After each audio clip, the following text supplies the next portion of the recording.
Hello everyone, আশা করি সকলেই অনেক বেশি ভালো। সবাইকে স্বাগত জানাচ্ছি নতুন একটি ক্লাসে। আজকে হচ্ছে আমাদের ডে 13, আমাদের আজকে 13তম ক্লাস। আজকে আমরা শিখবো কিভাবে প্রশ্ন করতে হয় এবং প্রশ্নের ক্ষেত্রে কখন ডো ইউজ করতে হয় এবং কখন ডাজ ইউজ করতে হয়। জাস্ট আজকের যে প্রশ্নগুলো করা শিখবো এটার আনসার হবে আমাদের গত যে ক্লাসটা ছিল, ওই গত ক্লাসে আমরা যেভাবে সেন্টেন্স মেক শিখেছিলাম। আমি যদি বলি যে সে যায় অথবা সে খেলে, শি প্লেস, সে যায় শি গোজ, আমি যাই আই গো, তুমি যাও ইউ গো, তারপর হচ্ছে আমার বন্ধু যায় মাই মাই ফ্রেন্ড গোজ, ওই ব্যাপারগুলো শিখেছিলাম। ওইটার আলোকেই আজকে হচ্ছে এবং ডাজের ডো এবং ডাজ দিয়ে কিভাবে আমাদের প্রশ্ন তৈরি করতেও শিখবো। তার মানে আমরা সাধারণত বলি যখন প্রশ্ন করি কাউকে, ডো ডো ইউ বলি, ডো ইউ বলি, কিন্তু ডাজ শি বলি। কেন কেন ডাজ, কেন ডু? আমরা জাস্ট আগের ক্লাসে শিখেছিলাম যে ভার্বের সাথে যখন নাউন প্লাস এস বা ইএস, এটা হয় প্লুরাল, কিন্তু ভার্বের সাথে যখন এস বা ইএস যোগ হয় তখন হয় এটা সিঙ্গুলার হয়ে যায়। ওটা আমরা শিখেছিলাম।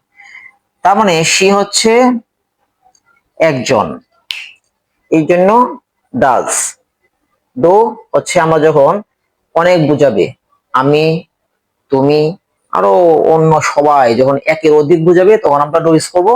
আর ডাজ হচ্ছে তখন থার্ড পারসন সিঙ্গুলার। আমরা গ্রামারের বেসিসে বলবো কি, যখন কোনো একজন, সে কিনা আমি এবং তুমি ছাড়া, আমি আমরা ফার্স্ট পারসন, আমি হচ্ছে ফার্স্ট পারসন সিঙ্গুলার, আমরা হচ্ছে ফার্স্ট পারসন প্লুরাল।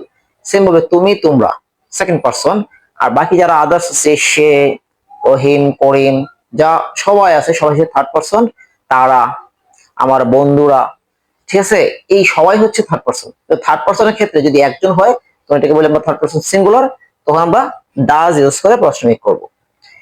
তো আমাদের আরেকটা রুলস হচ্ছে, আমাদের যখন সাবজেক্ট, আমাদের আরেকটা জিনিস কি, যখন আমাদের সাবজেক্ট হবে সিঙ্গুলার তো ভার্বও হবে সিঙ্গুলার।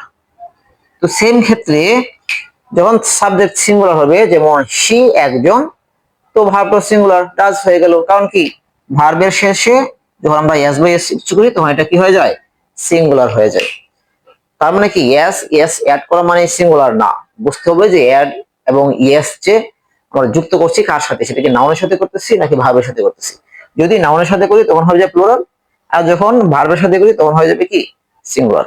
আমি যদি বলি তুমি কি খেলো, তুমি কি খেলো, তো সেম পারসন। এবং তুমি, তো ইউর ক্ষেত্রে আমি বলেছিলাম কি, ইউ হচ্ছে আমাদের গত ক্লাসে আমরা শিখেছিলাম জিও হচ্ছে তুমি অথবা তোমরা, কিন্তু আমরা সবসময় ইউকে প্লুরাল হিসেবে গণ্য করবো, তোমরা হিসেবে গণ্য করবো। তো যেহেতু প্লুরাল, তার মানে কি, ইউ তার সাথে কি প্লুরাল ভার্ব যাবে, প্লুরাল কি, ডো। আমি বলি তুমি কি খেলো, তখন কি হবে, ডো ইউ প্লে, তুমি কি খেলো, ডু ইউ প্লে। তো আমাদের এই ডাজ এবং ডু ব্যবহারটা আমরা আরেকটা ক্লাসে আমরা শিখেছিলাম, কিন্তু স্পোকেনের ক্ষেত্রে এই ক্লাসগুলো রিপিট হবে জাস্ট চর্চার জন্য। আসলে প্র্যাকটিসের বিকল্প নাই, স্পোকেনে কথা বলতে গেলে আমাদের প্র্যাকটিস করতে হবে রেগুলার।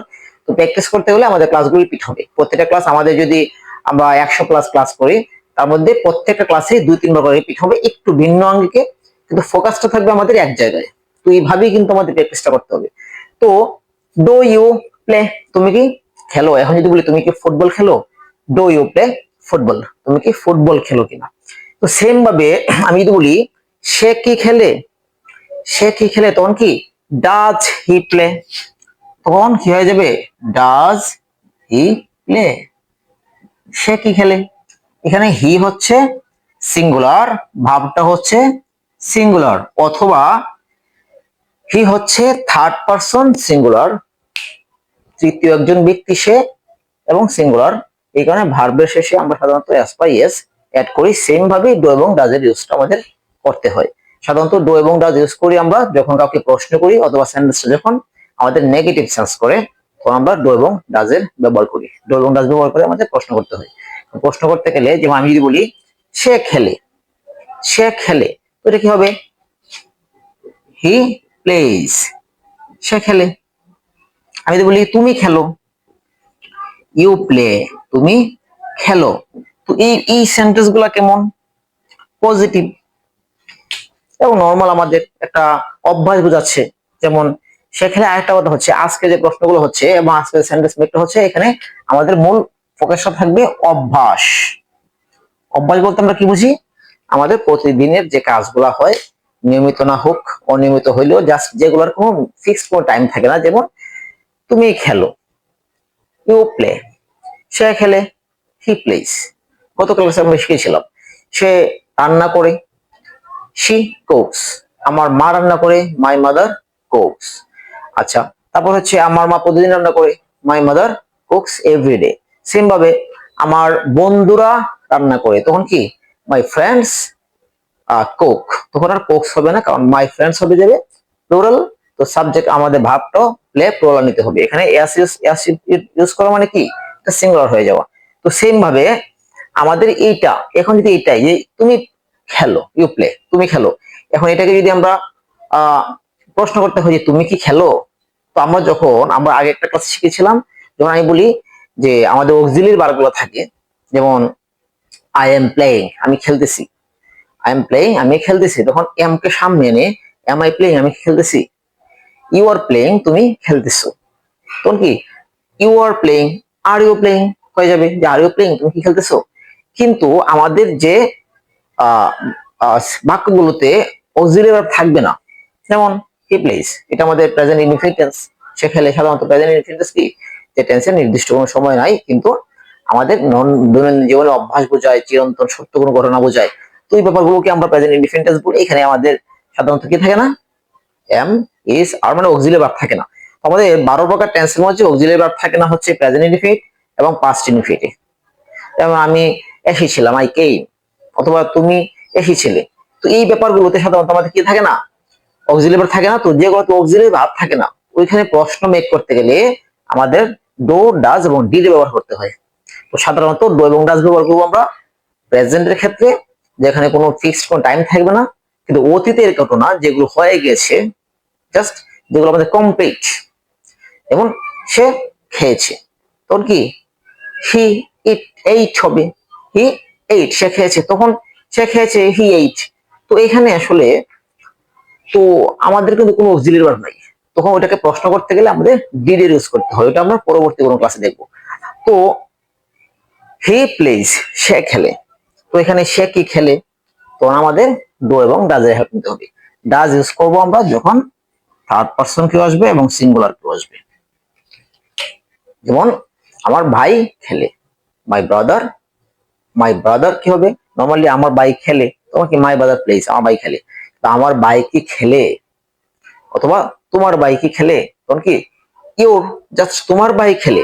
আমরা যদি বলি যে তোমার ভাই খেলে, তো ইউর ব্রাদার প্লেজ, তোমার ভাই তো একজন, তোমার ভাই খেলে, ইউর ব্রাদার প্লেজ। কিন্তু যদি বলি তোমার ভাই কি খেলে, তো একজন, তো কি does your brother plays, does your brother play. তোমার প্লেজ হবে না, যখন আমাদের এখানে ডাজ চলে আসে, তোমার থার্ড পারসন সিঙ্গুলার, অর্থাৎ যখন আমাদের হি প্লে, এখানে যখন লিখেছিলাম হি প্লে, এখানে হি প্লেজ হয়েছিল। কিন্তু যখন প্রশ্ন করেছি ডাজ হি প্লে হয়ে গেছে, তখন কিন্তু আমাদের এই ডাজ এর সাথে কিন্তু ইয়েসটা এসে মানে চলে এসেছে। এই জন্য আমাদের এখানে আর প্লেজ হবে না। তখন কি does he play, does your brother play, তোমার ভাই কি খেলে, does your brother play football regularly, তোমার ভাই কি প্রতিদিন ফুটবল খেলে। এই প্রশ্নগুলো কিন্তু করতে হয়, তোমার ভাই কি প্রতিদিন স্কুলে যায়, does your brother go to school everyday, তোমার ভাই কি প্রতিদিন স্কুলে যায় কিনা। তো এইভাবে কিন্তু আমাদের প্রশ্নগুলো মেক করতে হবে এবং আনসার গুলো কি আসবে। আমি যদি বলি does your brother play cricket, তোমার ভাই কি ক্রিকেট খেলে, তো আনসার যদি হয় হ্যাঁ আমার ভাই ক্রিকেট খেলে, তখন কি yes, my brother place cricket, তখন আর প্লে থাকবে না। আমি যদি বলি, প্রশ্ন যদি এরকম হয় যে does your brother play football, তোমার ভাই কি ফুটবল খেলে, তো আনসার যদি হয় হ্যাঁ, এখানে ডাজ এর জন্য কিন্তু এখানে প্লে হয়েছে, এখানে এস যুক্ত হয় নাই। কিন্তু বলা হয় যে হ্যাঁ আমার ভাই ফুটবল খেলে, তখন কি হবে ইয়েস, ইয়েস হ্যাঁ, my brother,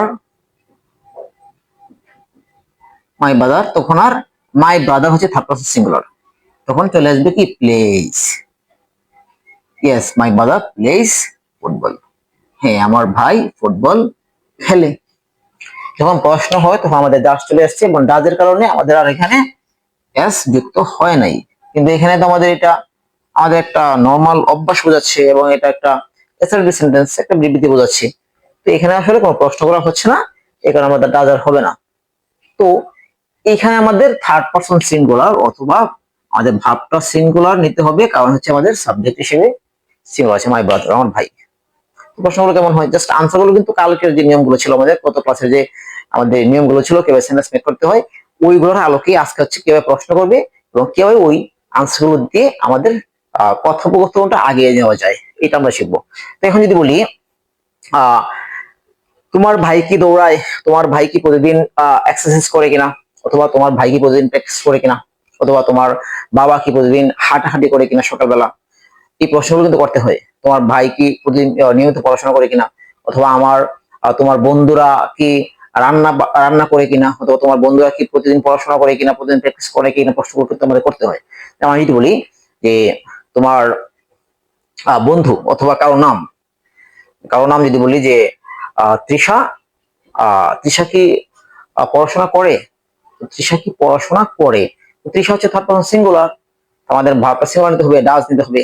does Trisha study, Trisha কি স্টাডি করে, ডাজ তৃষা স্টাডি, তৃষা কি স্টাডি করে। এখন যদি বলি তৃষা কি যথাযথভাবে স্টাডি করে, ডাজ স্টাডি প্রপারলি, বলতে পারি এভাবে যে does Trisha study properly, Trisha কি একদম সঠিকভাবে পড়াশোনা করে কিনা, ডাজ তৃষা স্টাডি প্রপারলি। যদি হয় যে হ্যাঁ তৃষা পড়াশোনা ভালোভাবে করে তখন কি ইয়েস তৃষা স্টাডিজ প্রপারলি, তখন কি হবে ইয়েস তৃষা স্টাডিজ হয়ে যাবে, স্টাডিজ প্রপারলি হয়ে যাবে। তখন কিন্তু আমাদের এখানে স্টাডিজ হয়ে গেছে, কারণ কি সাবজেক্টে যে তৃষা সে হচ্ছে থার্ড পারসন সিঙ্গুলার, এখানে ইয়েস যুক্ত হয়ে গেছে, স্টাডিজ হয়ে গেছে। কিন্তু এখানে কিন্তু আমাদের স্টাডি ছিল, কারণ হচ্ছে সামনে ডাস ছিল। যখন আমাদের সামনে ডাস চলে আসে তখন আমাদের যে ভাবটা থাকে ভাবটা আসলে নর্মাল যে বেস ফর্ম ওঠে বসে। ডিডের ক্ষেত্রে সেম, সে সে এসেছিল, ঠিক এই সে এসেছিল এই কেম, যেমন যদি বলি সে কি এসেছিল কি ডিড হি কাম, ওটা নিয়ে আমাদের নেক্সট ক্লাস থাকবে। তারপর তো আমাদের ডো এবং ডাজ ইউজ করে কিভাবে প্রশ্ন তৈরি করতে হবে, কিভাবে একজনকে প্রশ্ন করতে হবে এবং কিভাবে আনসার করতে হবে, এটা হচ্ছে আমাদের আজকের লক্ষ্য। আমরা যদি আরো কিছু ওয়ার্ড লিখি, কিছু ভার্ব লিখি, এই ভার্ব গুলো দিয়ে আমি প্রতিদিন আজকের পর থেকে সবাই চেষ্টা করবো যে নিয়মিত ভাবে নিজে নিজে কিছু ভার্ব খুঁজে বের করা এবং এই ভার্ব গুলো দিয়ে এই ভার্ব গুলোকে প্রতিদিন ইউজ করে, যেমন প্রতিদিন ইউজ করি পড়াশোনার জন্য রিড। যেমন আহ আমার আমি বলি আমার বন্ধু যে নিয়মিত সে সংবাদপত্র পড়ে, নর্মালি যদি কই তখন আমরা কি বলবো যে মাই মাই ফ্রেন্ড, আমার বন্ধু reads news paper, news paper regularly, regularly আমার বন্ধু নিয়মিত নিউজ পেপার পড়ে। সাধারণত আমরা জানি বই পড়ার ক্ষেত্রে স্টাডি বলি, আদার্স অন্য ক্ষেত্রে কেউ উপন্যাস পড়ে, কেউ গল্পের বই পড়ে, অথবা আদার্স নিউজ পেপার পড়ে, সব ক্ষেত্রে আমরা রিড ইউজ করি। তো মাই ফ্রেন্ড আমার একজন বন্ধু রিডস, এখানে যদি আমি বলতাম আমার বন্ধুরা তখন কি হতো মাই ফ্রেন্ডস রিড হবে, তখন আর রিডস হবে না, ঠিক আছে। আমার বন্ধুরা তখন কি হয়ে যাবে রিড, তখন কি মাই ফ্রেন্ডস, এখানে যদি ফ্রেন্ডস হয় আর কি যে my friends read news paper regularly, আমার বন্ধুরা নিয়মিত নিউজ পেপার পড়ে। কিন্তু এখানে আমাদের সাবজেক্ট হচ্ছে তৃতীয় কোনো ব্যক্তি এবং সিঙ্গুলার, এই কারণে থার্ড পারসন সিঙ্গুলার এখানে আমাদের রিডস হয়ে গেছে যে আমার বন্ধু নিয়মিত পড়াশোনা করে, মানে পেপার পড়ে বা সংবাদপত্র পড়ে। এখন যদি বলি যে আমার বন্ধু কি নিয়মিত পেপার পড়ে, অথবা তোমার বন্ধু কি নিয়মিত পড়াশোনা করে, এখানে যদি হয় যে মাই ফ্রেন্ডস না বলে আমি বললাম